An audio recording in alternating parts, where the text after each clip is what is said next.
Hello folks, and today we are reviewing Burnout. This game was released on PlayStation 2 in 2001. Now, as you can see, I actually have a physical copy of this game. I think it says at the top, pre-owned, $6.99. Well, that's pretty good, isn't it? And I think that sticker may well have come from Blockbuster Video when they were still trading. Bit of nostalgia there. Yeah, so as it says on the box, Burnout is an amazing racing game with a difference. Drive at incredible speeds through everyday traffic with your heart in your mouth and your sweat on your palms.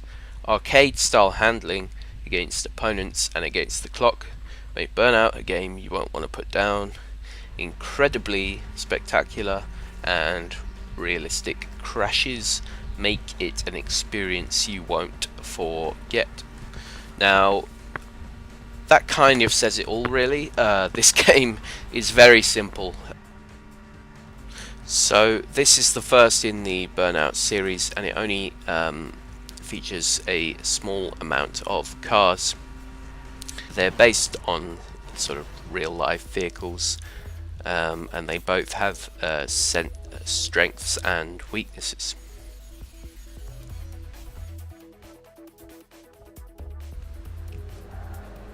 You start with an initial 5 with 4 additional vehicles unlockable as you go through the game.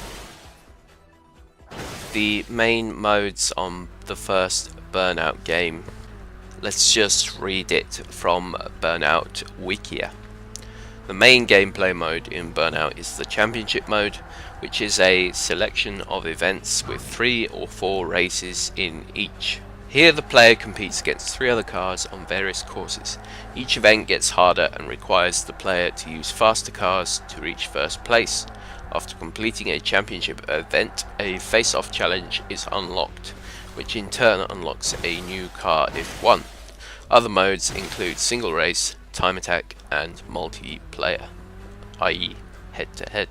Single race is a mode where the player races against 3 opponents and is very useful for practicing tracks before tackling them in championship.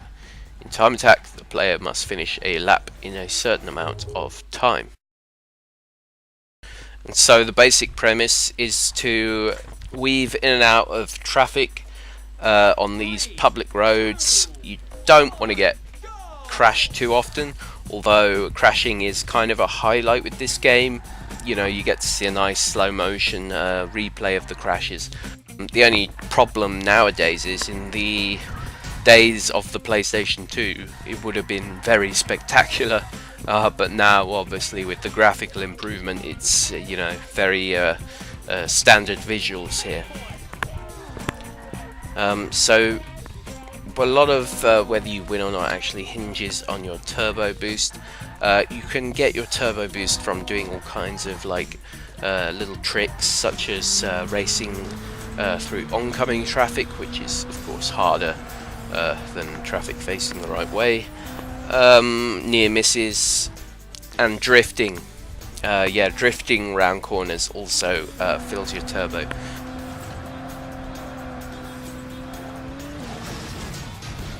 Now, the game is probably a bit tricky for someone who hasn't done much driving or driving games. So yeah, I mean, this isn't a genre that's completely new. Crazy Taxi and even Midtown Madness on the old Windows 98 there. The difference here is some of the gameplay principles. So if you crash, you obviously don't have to reset completely. It loses you a bit of time, but you kind of set off again at a decent pace. So yeah, it's very much an arcade game. It's very accessible. It's kind of the opposite of some of the grand strategy games that I talk about on this channel. Another game that it kind of reminds me of is Outrun 2006. Probably the advantage Outrun has is licensed Ferraris, but I think the gameplay is stronger in Burnout. It's very simple, but it does have a kind of addictive quality.